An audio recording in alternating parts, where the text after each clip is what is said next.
everybody. How are you? We got Jeff, we got Sean. Sean, I feel like you're in the audience on every single every No, single look at this webinar. motley crew. It's great. I'm excited to be here, man. I said I talked to Eric this morning. I'm like, I probably jammed up Kevin yesterday. I don't think he expected us all to be there. I There's a loved it, backstory on man. that. There's a backstory on that. I thought that was really cool that you joined. So Yeah. thank you. Hey, how you doing, Jeff? Good. How's it going, guys? Doing Good. good, doing The good. We got Bob Nickel. Oh my God. ah, Hey, hey, hey, What's up, hey, Chief? How we doing? Hello, hey, Bob. man. Making boxes. there you That's go. right. All right. It looks like we got Eddie Davin too. So a big part of our contingent is today in San Francisco Yeah. for Sabine's event. So Sabine won't be with us today. So she's gonna be with us in spirit. But I did want to thank you all for joining today's digital embellishment designer meetup. I wanted to first off give a big shout out to all of our sponsors that make this meetup available and possible. So big thank you to MGI Digital Technology for being our main sponsor. We'd also like to thank the Digital Embellishment Alliance and Mr. Jeff Peterson and the FSEA, as well as Paper Specs and Sabine for supporting our outreach to the design community. Without further ado, let's hand it off to our host. I hope you weren't too offended by those AI images of you I did this week, but I thought they came out pretty good, Matt. It's funny because if I can get my speaker to work. Yeah. Hi, Edgar. Hey Oh Eddie. wait, can you guys hear me? Yeah, we Yeah, can I can now. Oh right. Hey, my guys are trying to get in. It's asking for a passcode. A You passcode. guys, yeah, meeting passcode. Did you guys have I to said put in a passcode? I didn't have to Nope, put a I did passcode, not. but No, I Kuran. just have the link. Yeah.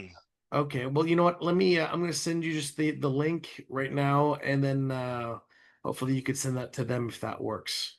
Yeah. I'm gonna put it in the chat. But go ahead, Matt. It's your show, buddy. You're on, bud. Okay. Well, thank you. Yeah, that your little AI generated. I don't know how you always end up making me look like Shrek. I just need the little antennas, the way is that whatever. But You're giving me ideas for the next one, by the way. Be careful. Hey Eric, how's it going? So yeah, I mean, I think it's funny that you got some pushback from Ken on Yeah. this last one. He's like, it's like, come on, Ken, it's just for fun. It's just for fun. But I love the easy button. Oh, you got one. Look at that. Listen. It's easy. That was easy. That's awesome. That's so funny. I don't know why, but I got this and I'm using it all the time. Like when I'm at home, I'm on the computer, I've been generating all the videos and stuff for Printing United backdrop and all that. Yeah. So every time I finish one, I set the button on the desk and it's like, and then it's, I don't know, there just seems to be some kind of a Zen feeling of like, you finished it, you did it, and it wasn't that difficult. It was easy. What's next? That type of vibe. So I'm going to keep this button, and I'm realizing it just uses AA batteries, and so you can put new batteries in it and keep using it indefinitely as long as you don't drop it, I guess. That's right. Well, I think, and that's kind of a big theme for today, right, Matt? It's you're in a very unique position, which I think I hope a lot of people appreciate the position that Matt is in, where he is on one side, he's an award-winning designer for embellishment, but on the other side, he runs the actual machine as well. Yeah. And so it's really hard to usually to find people who have that kind of a that dual role where they're doing the design part with the creative, but also being able to run the machine. And I think that's why it's really interesting. I think the theme for today that we decided to do was, what are some tips and tricks that designers themselves can learn to make life easier for printers who are getting these files? Because I know that you've probably gotten files 1,000,001 times, and you look at it and you go, "Oh shit, I got to redo this I'm thing." like, oh no, And what now? right, and I think it's a valid point, and I would love to hear from the audience too. Is this something that you feel is an issue today in digital embellishment? I bet Eddie has something to say about that. Yeah, or Eddie or Sean put his hand up. Sean, you got John something? might, yeah. Well, I'll go super quick. Look, I think, yeah, 100%. You're spot on. We hear it time and time and time again. I was sitting in on a different, panel yesterday, and that was one of the key things that came up was from printers and agencies. Is that we always still, and by the way, it's not specific to embellishment, right? Every printer Right, here will right. say the files never come in correct. It has been that way for decades. It will probably continue to be that way.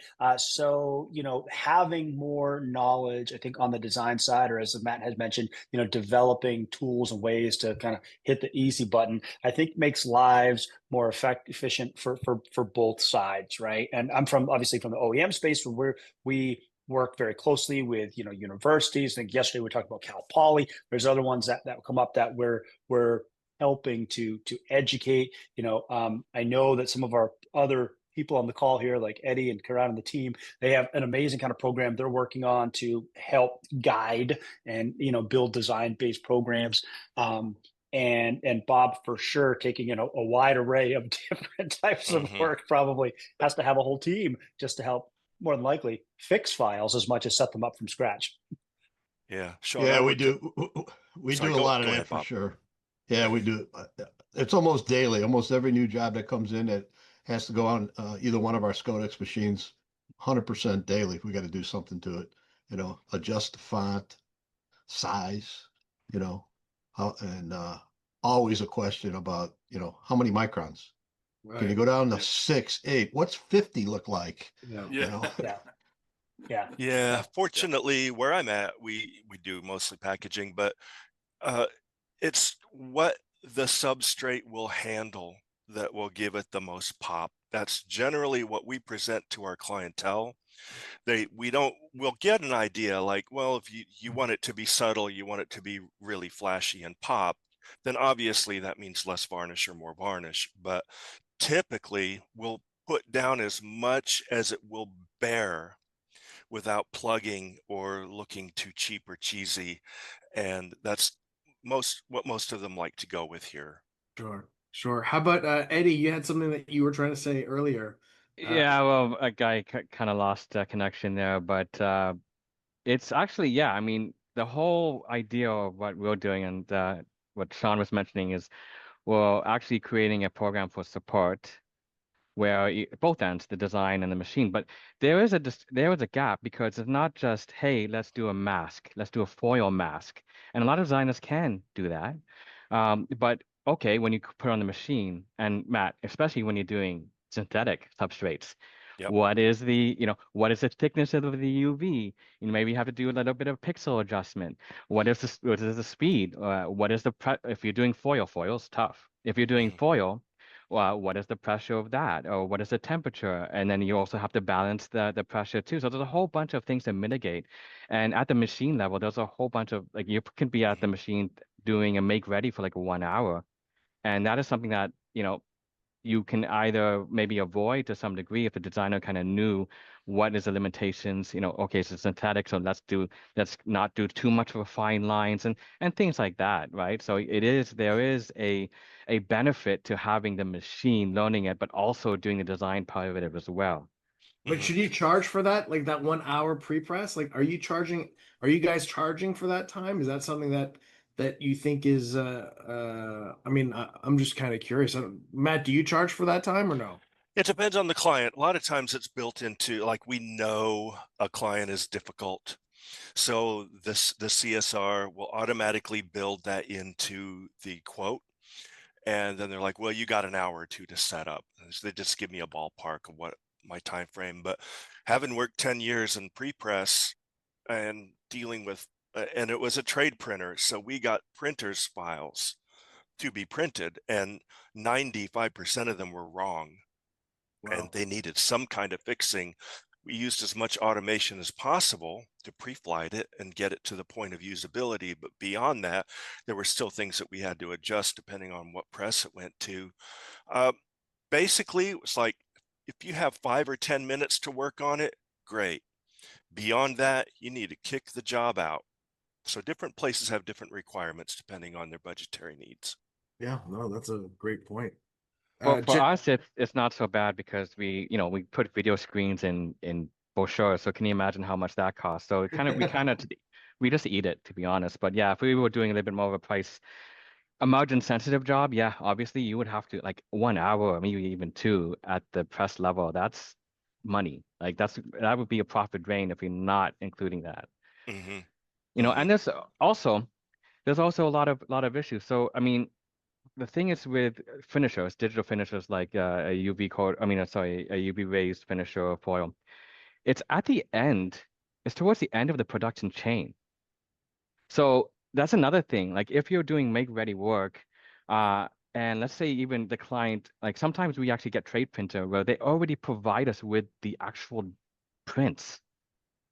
So you really have to spend time on it because, hey, let's say it's not set up properly, then you burn prints, and then also you have to tell the PSP, oh, you gotta reprint stuff, relaminate stuff, deliver it to us again. Oh, Mm-hmm. you have a timeline? Oh well, I don't know what to do, and give it to us. So that's also presents a lot of challenges with the MGI finisher being at towards the end of the chain because it adds time, spoilage. Can you imagine the spoilage? It's magnified. You got spoilage at the print level, you got spoilage at the lamination level. That is magnified because if you have spoilage at the MGI level, that means that sheet actually adds to the spoilage of the printer and the laminator as well. So that's another thing you have to be careful with, especially when you're doing make ready and at that level, because you will waste, you can waste up to 30, I calculated, it could be up to 30% of the job in cost if you're not Yeah. careful with it. You're doing soft touch lamination. We all do soft touch lamination, guys, right? On the MGI. Mm-hmm. Especially us, we do these large, long banner sheets. Yeah, I mean, that's also an issue. So yeah, Yeah. we I kind of think, have to, yeah. sorry, go ahead. Sorry to interrupt you. I was to say you add in something like variable data where you actually don't want to lose any Yeah. sheets, right? Because it's a long sequenced run. It becomes even more complex in terms of being able to ensure that you don't miss any, iterate on any of those particular sheets. So it's a great point, Eddie. Yeah, Yeah. the biggest So challenge that I think we have being that we're kind of in the same position you are, Eddie. We're a finisher, and we do no printing here. We have print providers. We job out. We send out jobs for printing, and we'll coordinate the whole thing. Basically, present one bill for the customer for the whole get go. But we just get most of the time we just get the printed sheets, and what we get is what we get. So here's a weird case, and this is where experience comes in. We had a job come in this week, and it's a speculative job. So we're trying to get a bit, this big account. So we're like, yeah, we'll show you what we can do, and it's in conjunction with a printer that's just up the road a couple miles, well, a couple hours actually. So they print some test sheets on a roll inkjet printer, and then they cut them all at different lengths. So the starting point on each sheet can be up to a half an inch different from the next sheet. So we're like, look, don't cut the sheets. Let us just send it to us on the roll and we'll cut the sheets. Okay, fine.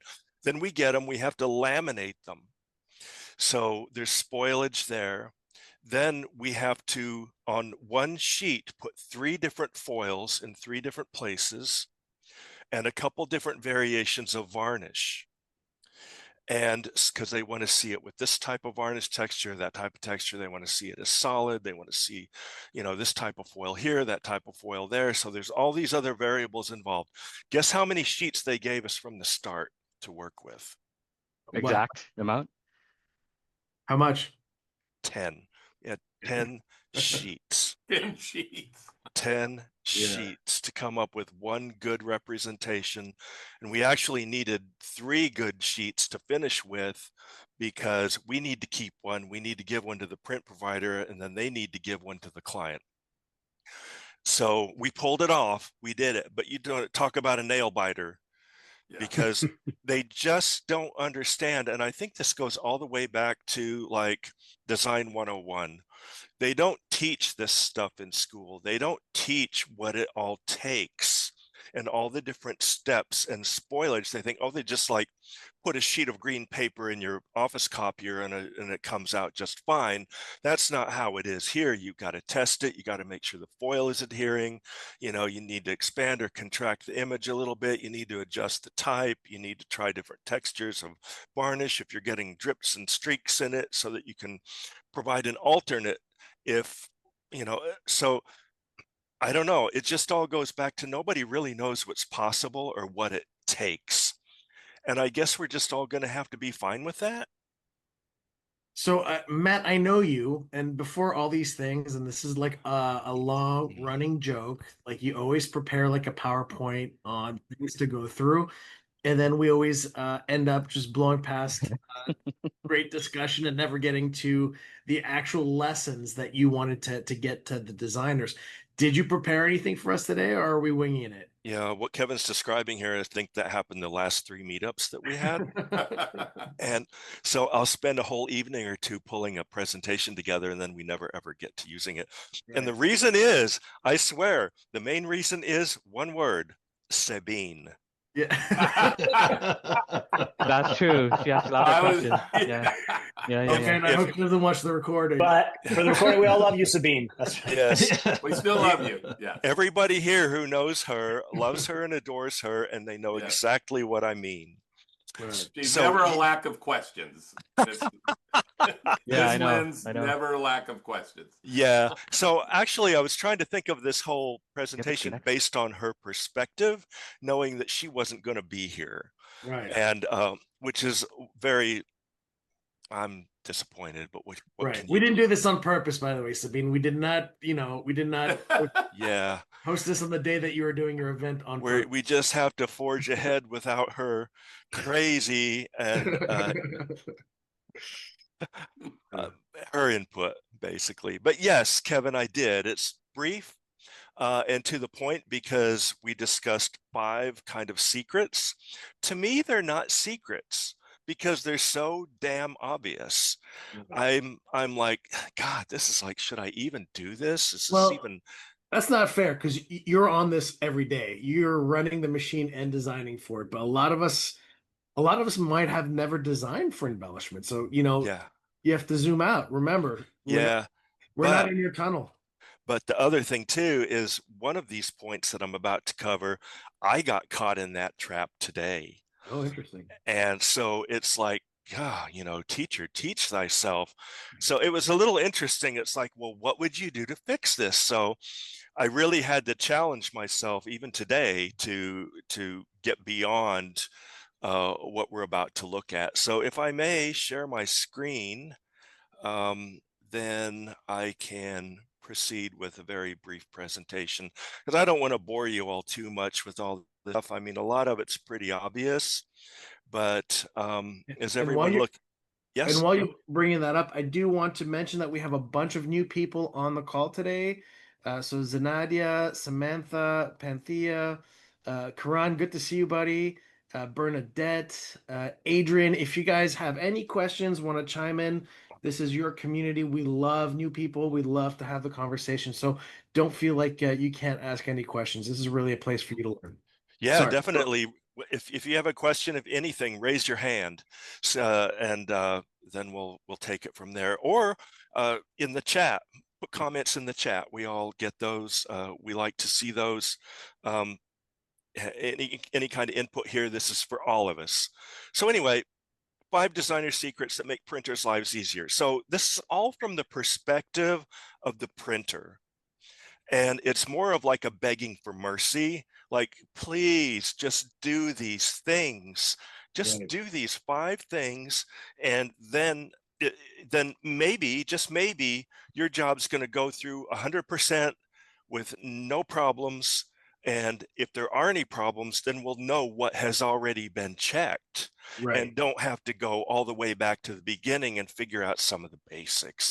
This is the advantages for a designer. Like, you get, number one, you get your jobs back quicker. You probably are going to pay less money for overtimes that pre-press has to go back and do it. So your cost actually goes down, and your quality most likely goes up. So again, these are tangible things that you can do to help your own business as a designer get the job out quicker and faster and better and cheaper. Yeah. Yeah. Well, and also just, it's about relationships, and it's about knowing who is easy to work with and who isn't. And there's nothing more disappointing that knowing that you have a certain client and you know they're going to give you inferior work every time. So every time their jobs come in as a printer, we cringe. We're like, oh my God, that job's coming back in again. I mean, and we're having to like pull our emotions together and get ourselves prepped for this job to come in, because we know that every single time it's a nightmare. Right. Number one, and I talk about this over and over and over, every presentation I make, every meeting I'm in, wherever I go, if I'm in front of a group of people, this is on the screen. Label your spot layers or you're going to lose your printer's love. I like that. Because it's just like, if you know, if I have it literally here, if I have to dig through your file, if I have to sit there and deconstruct what you've done to figure out maybe kind of sort of what your intention was, then I'm doing guesswork. And it's not my job as a pre-press to do guesswork. It's my job to move the information from one stage to the next in a way that makes sense for where it's going to.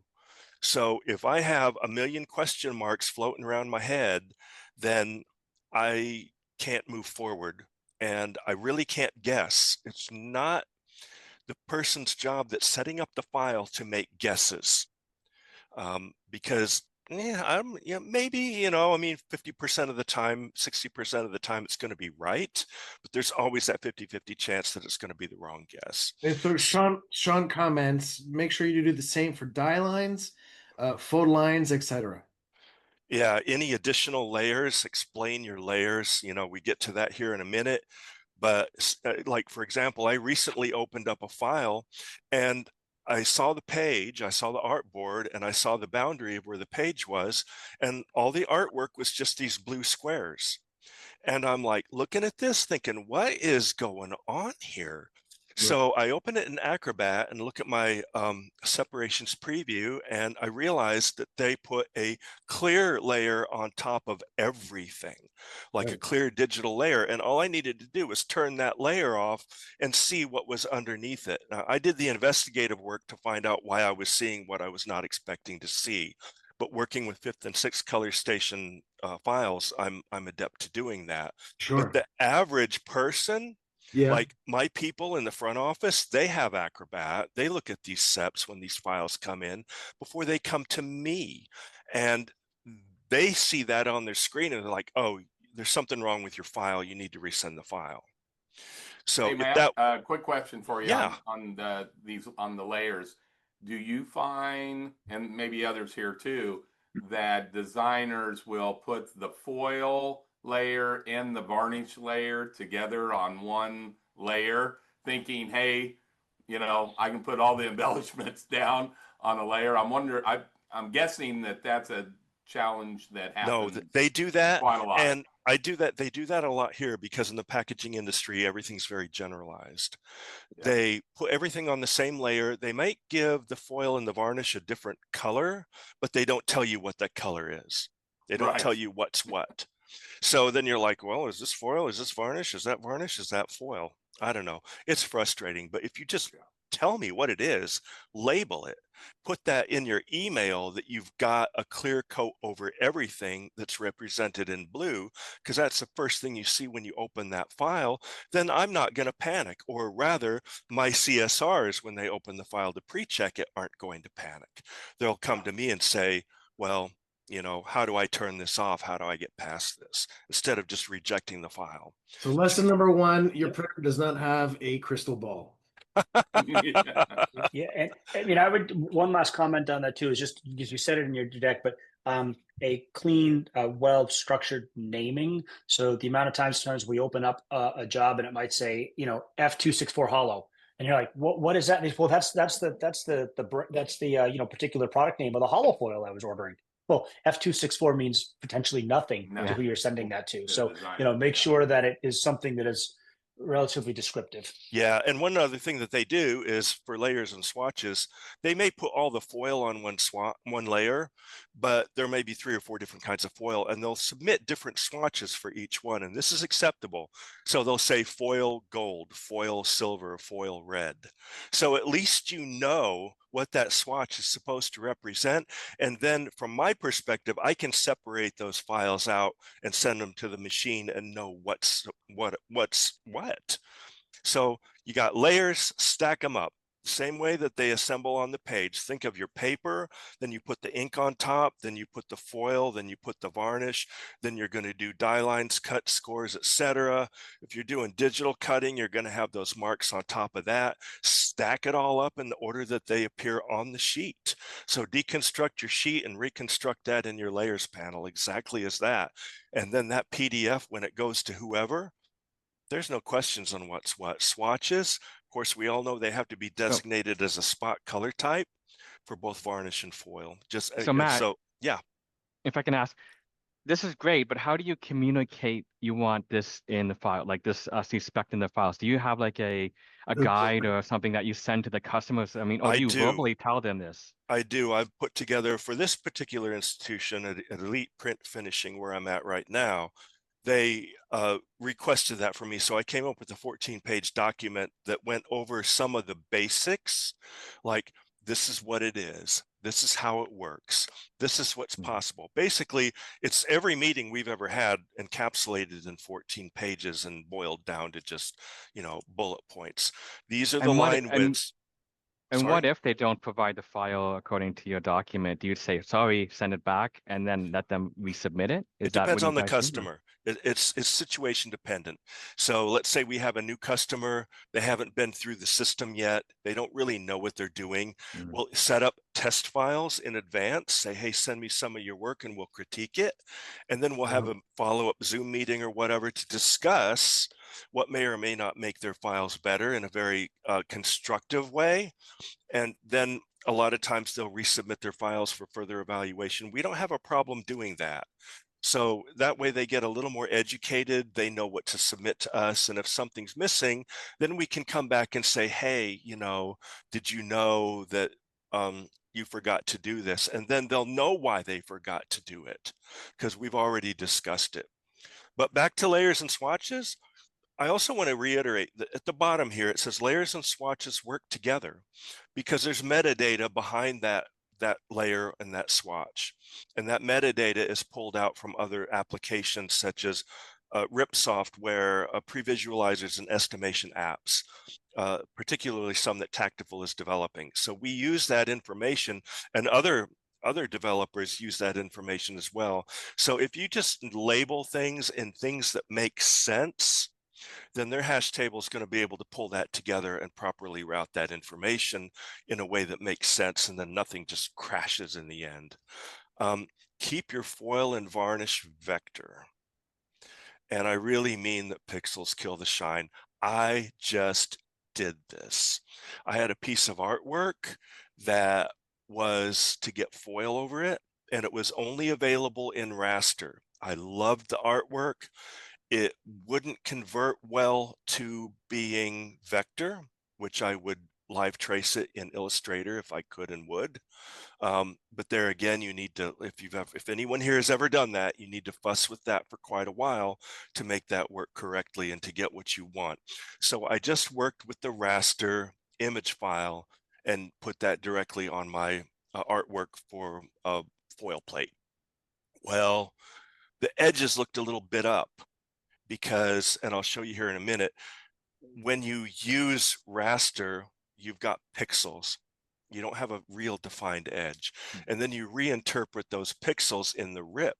So you're sending pixels that are reinterpreted by another set of pixelation at a specific DPI. For the MGI machines that we use here, and most of you use, it's 360 DPI, which isn't high for line art. So you have that limitation, but you also need to be careful that when you resample or resave a file or reinterpret it through the RIP, how it's going to affect those edges. Well, mine got fuzzy. I had little fuzzy edges that were not crisp. So like this letter T on the left, we've got this little tiny piece that we're going to look in the upper left-hand corner, and you can see how it's different between the vector and the raster images. And the bottom one, the raster image, is actually shown, well, it's exaggerated, of course, because it's blown up, but that is 360 DPI. So you can see how you get those shaggy edges, those little square pixels that are gray, couple different shades of gray on the edge. So those are going to make your edges, when you're trying to lay foil over it, not very crisp. One way that you can get around it is to re-edit it in the editor, the JVTI editor, for those that have an MGI interface. And that works pretty well. You just have to use your magic wand and refill it and then contract it. So there's a whole technique for doing that. I don't know if anyone here uses that technique, but it's interesting that it can be done. It will clean it up a little bit, but it will never be as clear as if you had used a raster image in the first place. My stupid question, Matt, have you ever tried to upscale something like that? Does that work, or is that not working? Upscaling may or may not help, as long as, let's say the raster image, the file that you're using, you pulled off the internet and it's kind of choppy to begin with, and then you want to put foil on top of it. There's only so far that you can take it. So yeah, a lot of times what I would do, Kevin, is take that inferior image and upscale it using AI, and Topaz is the bomb for that. Then Topaz. Oh, absolutely. Oh, okay. I didn't know that. Topaz, gigapixel. It is the bomb. There are some other good ones out there, but they have been the ones in the longest running for doing this, and so they have more of a population in their database to work with, of course. So they're my go-to for cleaning things up. Then once I get that cleaned up, it's still raster, it's still pixels, but then I'll drop it into Illustrator, and then I can get a really good image trace to convert it to vector. Interesting. Yeah, so just that one intermediate step will make all the difference. But if it's really choppy to begin with, you realize you're going to re-rip it at 360 DPI regardless, and it's probably going to get even choppier, and you're going to end up with what's on the screen here. And this is fine if you're just going to lay down varnish. But if you're putting foil on the varnish, now you're going to have trouble getting it to seal around the edges, which kind of fade off rather than form a clean edge. 3, hairlines. They'll completely disappear. You have artwork that has little hairlines in it. You have hair, anything that's below a 1/4 point. I actually wouldn't go less than 1/2 point, but they'll be fine on screen. But once you rip that, especially if they're diagonal or any kind of an angle, or if they curve, then you're in trouble. But all I can say is talk to your provider, the machine that they use, what kind of luck they have depending on the substrate that you're using. There's a lot of variables involved. If you're using a gloss laminate versus a soft touch laminate, if you're using a raw coated sheet versus an aqueous coated sheet, all those things will change your edge definition. But I've had things just completely disappear. They're just gone. They're in my artwork, they're there, they look great in my PDF file, but when I send it over to be usable by the machine, it has to go through the RIP process, it has to reinterpret all that artwork based on what the machine is capable of doing. And if it's below its requirements, then of course those things they vanish. They're gone. So I remember, do you have, like, in your mind, when you tell somebody, like, what's the smallest font you want to do, or what's the smallest line? Like you said, 0.25. Like, where is your recommended minimums for designers to stick to? Like, what's that look like? Ryan Moskin's going to tell you 3, because he's got the ZRX with the pre-coder. Okay. I have a 3DL, so I'm going to tell you 8. Yeah, sorry, go ahead. I think that's pretty average right there. Yeah. I used to have a 3DS, and I'm like, nothing below 12. Right. Just don't do it. And oddly, on that machine, a scripty font worked better than a blocky font. And I cannot, for the life of me, wrap my head around why that was the case. So But you like to recommend like 8 as a minimum, like try to stay above 8 point, honestly, it depends on your machine, the varnish it's running, because and the font. and the type of the font, whether serif, sans serif, block, condensed, extended. You know, all I can say is test it. Yeah, If you have a very specific job coming up, just take a sheet of paper that's similar to what you're going to be running and just blurt out some stuff on a test file and send it over and print it and see what you get. Well, actually, I'm glad that we have Eddie and Karan on the call because they are doing really, really fine details on their machine, which is a 3DS. And I was kind of curious what your minimums were because I saw the work that you guys were doing. I was really, really impressed. What do you tell your customers? Thank you for that, Kevin. Fran, are you on? Yeah, I so I usually recommend 8 points because we have done business cards where clients would send like 7 point and it's if even if it's just like a one word text and it's 7 point and they're like, no, we cannot go bigger. We try to make it work and sometimes like yeah, there's like a lot of spoilage, but we make it work, but we recommend 8 points. And on top of that, when they use 8 point, like, oh, we want to foil the whole paragraph, and that gets even messier. So if it's a whole paragraph, I would recommend at least 10 points. It just because it gets so confusing when you lay foil and like the parts of the paragraph, like some letters, they sometimes it's just like it's a machine. It gets like hard to read, like it's like not legible. So that's kind of like my recommendation to designers. And I just want to note this, Kevin. I think I mentioned this before, though. We heavily modified our machine as well, so it's not stock. Like I replaced some of the solenoid drives, some of their boards, some of the hardware, the cabling, a lot of stuff that. Sean, I yeah. need you to do one of these. Yes, thank you. Yeah. So yeah, that's why we're able to get it. So like we always get jobs that fine details. Even that TPH video that we posted on LinkedIn, we actually show that really small card and having the actually legible with the very small print. We would not be able to get that unless we had that, the modifications in place. Right. So yeah, like we kind of heavily modified. Like all the technicians here know that we did that. And then so they say that our machine is the best 3DS working machine in the entire country, at least to what they say, because of that modification. So I'll support that statement. Yeah. Does the height that Matt and Eddie, whoever, does the height of the micron height that goes down first with the varnish before the foil? I'm guessing that has an impact on what point size, too much and so forth as well. That too much and it plugs because varnish spreads. And of course that depends on your substrate and the dyne level of your substrate. Yeah, the dyne level. Bingo. Yeah. I was just going to mention that you have, just from the designer standpoint, is it just be aware of what your preprint process is, right? Because that's going to affect your surface tension. That's going to affect your dyne level, and you'll get to more spread or less spread depending upon what that dyne is like, and that's. And the last part too is, which hasn't been brought up, is you have to make sure you're utilizing the right foil. Foil can have an impact as well, and on your final, on the final outcome, because you need to make sure it can cut clean enough.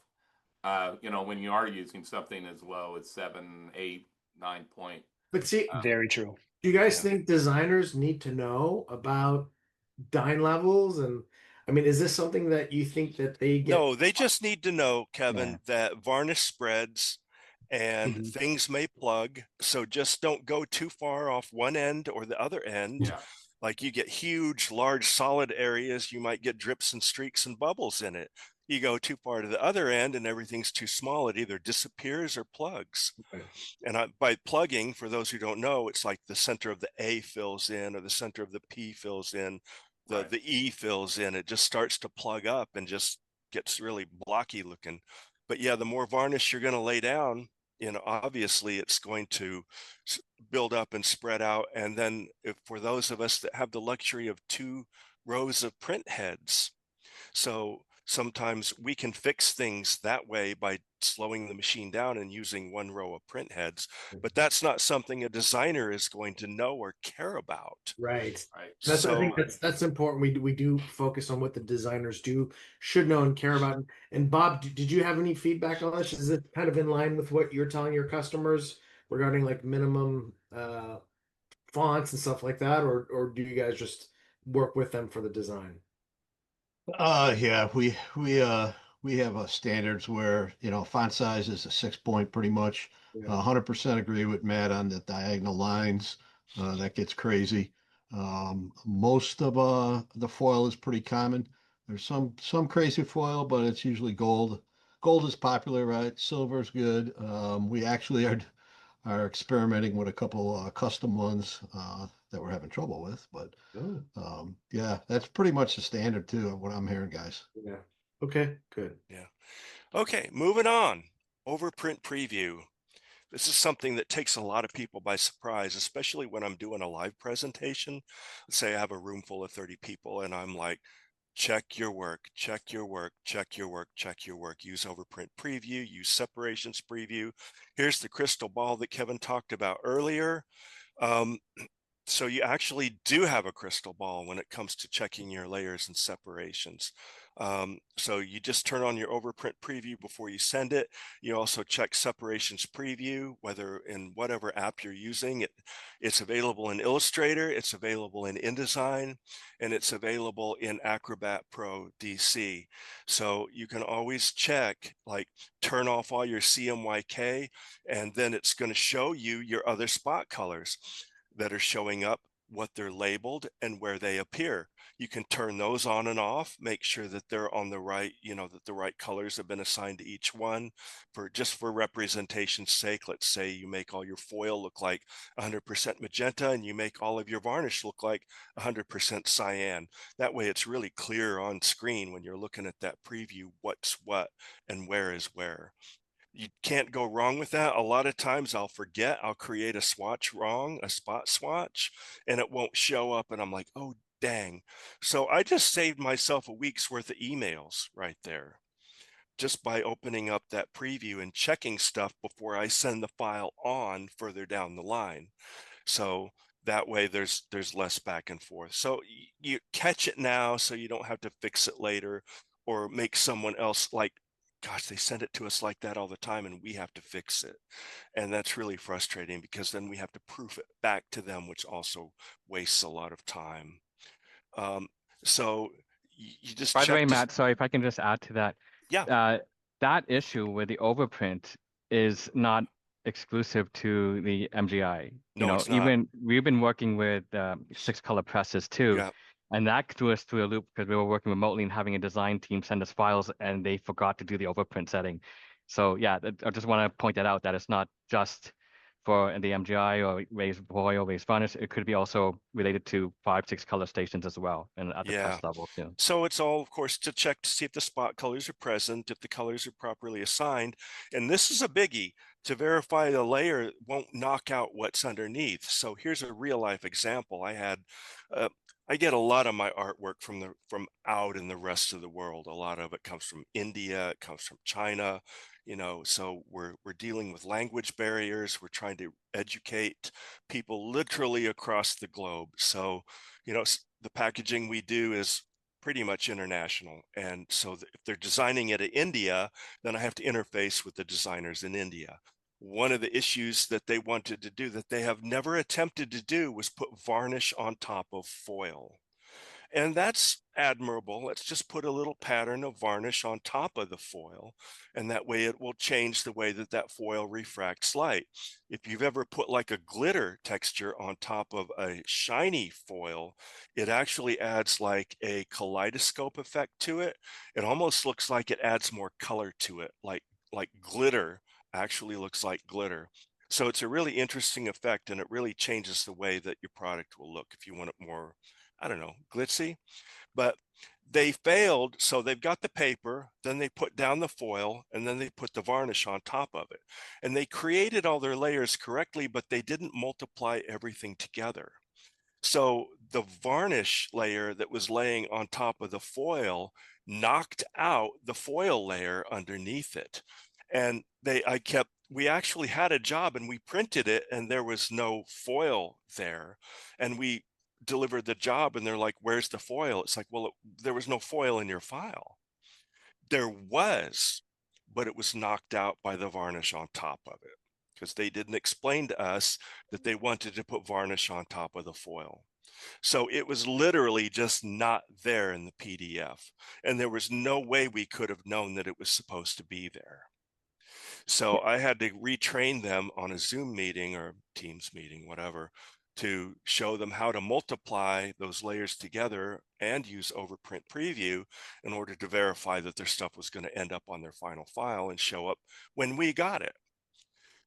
Can I add something to that, Matt? And I don't want to steal anything. Hopefully this isn't on one of your subsequent slides here, but back 1,000 years ago when I was taking in some design files that had these types of, additional print embellishments onto them, we used to get a comp. Most people are familiar with a comp. It could be, off a really junky colored desktop printer, right? But allows them when they hand the job to you to say, this is what I kind of expect it to look like. And I used to have, or would ask if I didn't receive it, just highlight that section. Just highlight this, right? It would just be literally like a yellow hat. That's supposed to be in foil. This should be in this. That should be in this. And we would receive.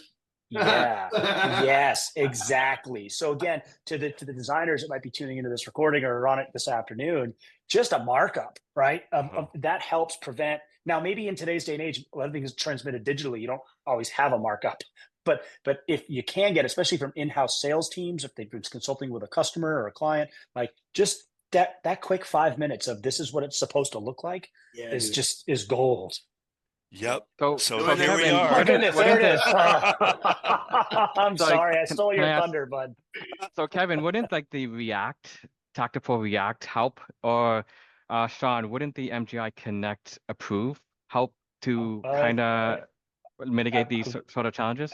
Back before we started Matt's presentation, I was going to pick your brain on that to see if, because we should discuss this after Matt's presentation. There are software tools out there today that I think are enablers for exactly what you're talking about. Which is, I love your team's feedback because you're actually using it more than a lot of people. Yeah.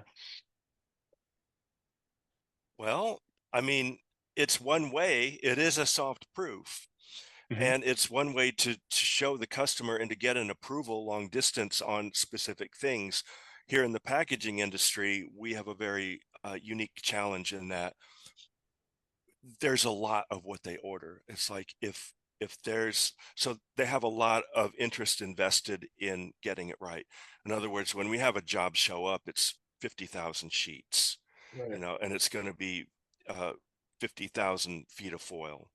It's they're big jobs. It's not just little stuff. We do hardly any little stuff. So they actually want a hard proof. They want this. They want to see an actual mock-up. They want to see an actual live proof come off the machine. But in the design phase, and when we're brainstorming and coming up with, should we put a texture here? Should we put a solid here? Should we not do varnish at all and just do foil and add little flecks of foil here instead of varnish? Is that going to give us more pop? That's where a pre-visualizer comes in and saves a lot of headache, because it's easier to show that than go into the machine and run off a bunch of stuff and all these different variations, which could take an entire afternoon. Whereas you can just create 3 or 4 variations on a file, send it to the pre-visualizer, share a screen with your customer, and then they'll know what you're talking about. So there's the value in that, as far as I'm concerned. And that Matt, is something that, and Kevin, that's something that the tactile software will accomplish, correct? We try not to plug our own stuff during. I know. I think it's not plugging. I mean, I'm just asking the question. I mean, that is something that is a great advantage of a software like what what is offered that So you guys Jeff, offer. here's the thing. There's a lot of different pre-visualization softwares out there. Some of them are really good and they're very expensive. They're specifically made for the packaging industry. They can 3D render a box with embellishment on it. It's quite impressive, but your annual license on those types of things, you need to have a lot of volume, and you need to have some really high-end clients that are going to pay for that. So um, there's a big investment there. Then there's a bunch of other ones that are fairly basic and they just don't work worth a damn. They really don't. They look terrible. They keep crashing. I've tried them. They keep crashing my computer.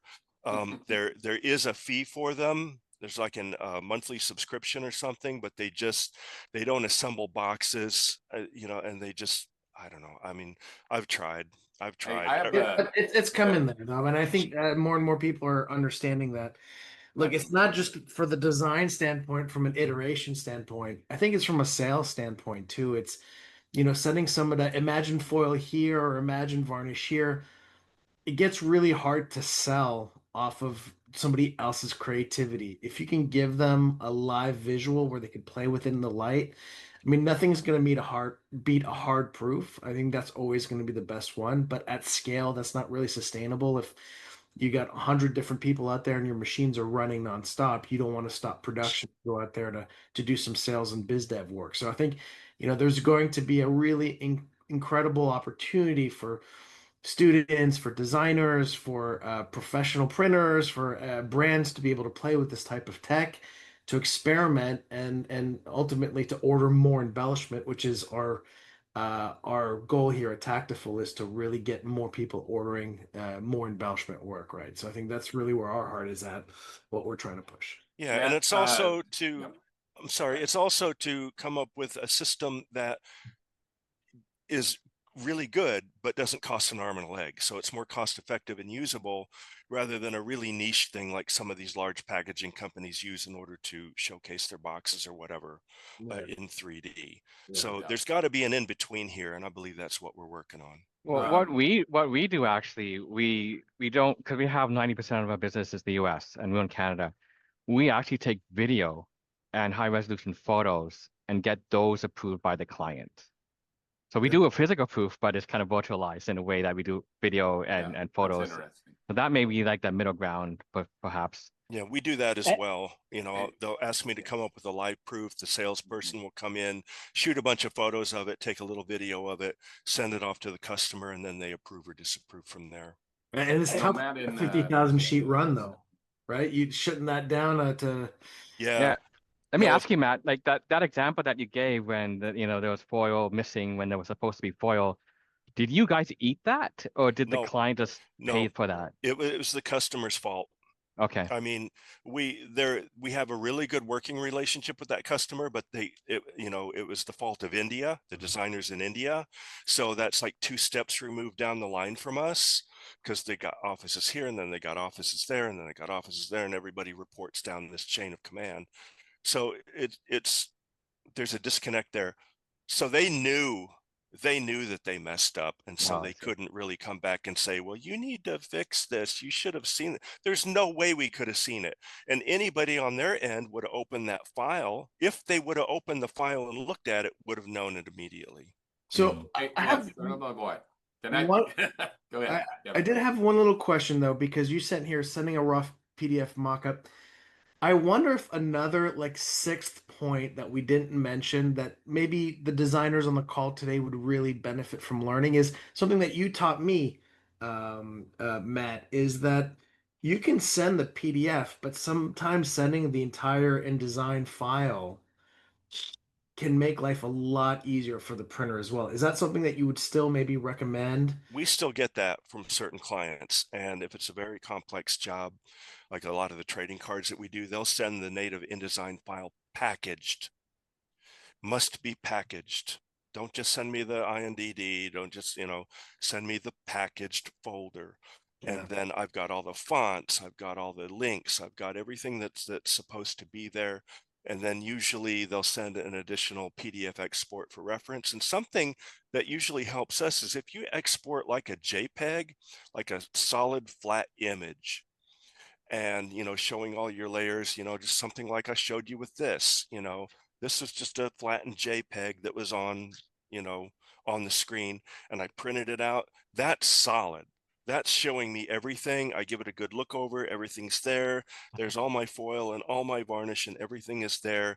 I can't argue with this, whether it's on a sheet of paper or sent as an attachment to an email. That's hey, great. quick question for Matt and Bob, both, because you're both in a unique situation where you have both digital capabilities from an embellishment standpoint, and then also more conventional capabilities. You're talking about mockups on this last point here. Are you guys finding, or are you doing situations where you'll do mockups on your digital MGI or Scodix? And as you know, Matt, you mentioned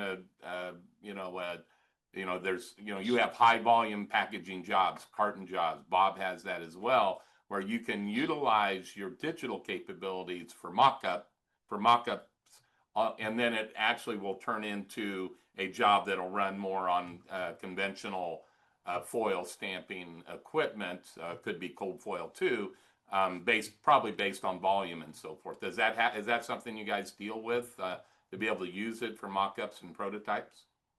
Well, yeah, I mean, it's definitely another tool in the tool belt. So, I mean, we use whatever the customer requires, basically, and each customer has their own special requirement.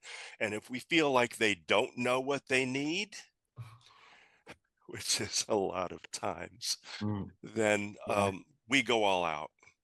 We do a live hard proof and put it in a FedEx envelope and send it to them. I think you just have to define it as a mock-up, not a proof, because you have to convey that it's not going to come out like that. I think probably the MGI would actually look quite different than if you were to do more of a conventional like foil stamping. So you can kind of give them an idea of what foil looks like, but I would convey that it's a mock-up, just a mock-up, not a proof. Not a proof. They might think that it's supposed to come out exactly like that. Yeah, I don't know if I totally agree with you, but we have certain customers we flip back and forth, Scodix or hot foil bops. So a lot of times it's a turn time issue too. Right. You know, and definitely. You know, sometimes if your digital embellishment machines are full, but you got time on the hot stamp, you explain to the customer. So a lot of that conversation is all about the customer. We have some very large customers that we charge for press proofs. Okay, Yep. we bake it in, and then we bake a little extra into the actual job. We do the same thing. Makes sense. We do the same thing. We do charge for that. And it's usually worth it, especially when you're doing a 50,000 run print job. It's huge. A lot can go wrong. Right. So I came up with a little printer's code to finish this whole thing off, just to encapsulate everything. Name it right. Tell me what it's called. Use vectors only where you can. You know, pixels can be complicated. It requires additional work on our end. Hairlines will die. Overprint is the truth. Mock it up or we'll guess. Respect the press. The presses have limits. If you've ever done pre-press for a Heidelberg SM52 versus something else, you know that they're different machines. The plates have to be made differently. They have different requirements, and to get something to look like it does on this press to look like something on that press, you have to make adjustments in the curves and whatever. So each press, and I bring this up because Eddie, you brought up that you've modified your machine extensively, but every 3DS, every 3DL, every I don't know about Scodix. I can't speak to Scodix, but every embellishment machine I've ever operated, they all have a different personality. So each one's going to have different limits. And of course, you know, the old GIGO that was, you know, computer lingo in the 60s and 70s, garbage in, garbage out. You put great files in, you get great prints out. That's it.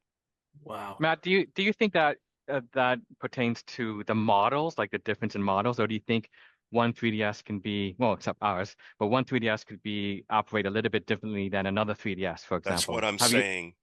That's what I'm saying. There's so many different little calibration tweaks, and one may be set up by one engineer and another one is set up by another engineer. They may have a different flavor on how to set the height on those print heads, et cetera, et cetera. Tensions in the foil unit, squaring of the machine may be more meticulous for someone than another, et cetera. So each machine just operates slightly different. And the components, they're not, not every component is exact off the shelf. So that's right. Actually, I know that from experience. Even the wiring, the colors and the coding is actually different from machine to machine. Like it's not even standardized. So that was interesting to me when I found that out. Well, so hey, we're out of time. Matt, that was an amazing session, my friend. I wanted to thank you so much for really giving us a lot to think about, and hopefully the designers, if you have any questions, please don't hesitate to reach out to us. Matt, did you want to take us home? Yeah, share this with anybody. We're going to post this video on our Tactful YouTube channel. So anybody that Kevin, you usually get them put up pretty quickly, like within a day or two. Yeah. I don't know what your schedule is lately, but look for it on our Tactful YouTube channel and share the link with anybody that you feel would benefit from this conversation. All right, very good. A big thank you to our host Matt for an amazing session, to all of you for showing up, and a big thank you to our sponsors, MGI, the Digital Embellishment Alliance, and Paper Specs for supporting everything that we're doing on this community outreach. So, guys, have a great month, and we'll see you next month where we're going to talk more about designing for digital embellishments. Thanks, everybody. Yeah, thanks. Looking forward to it. Okay. Bye, guys. Bye.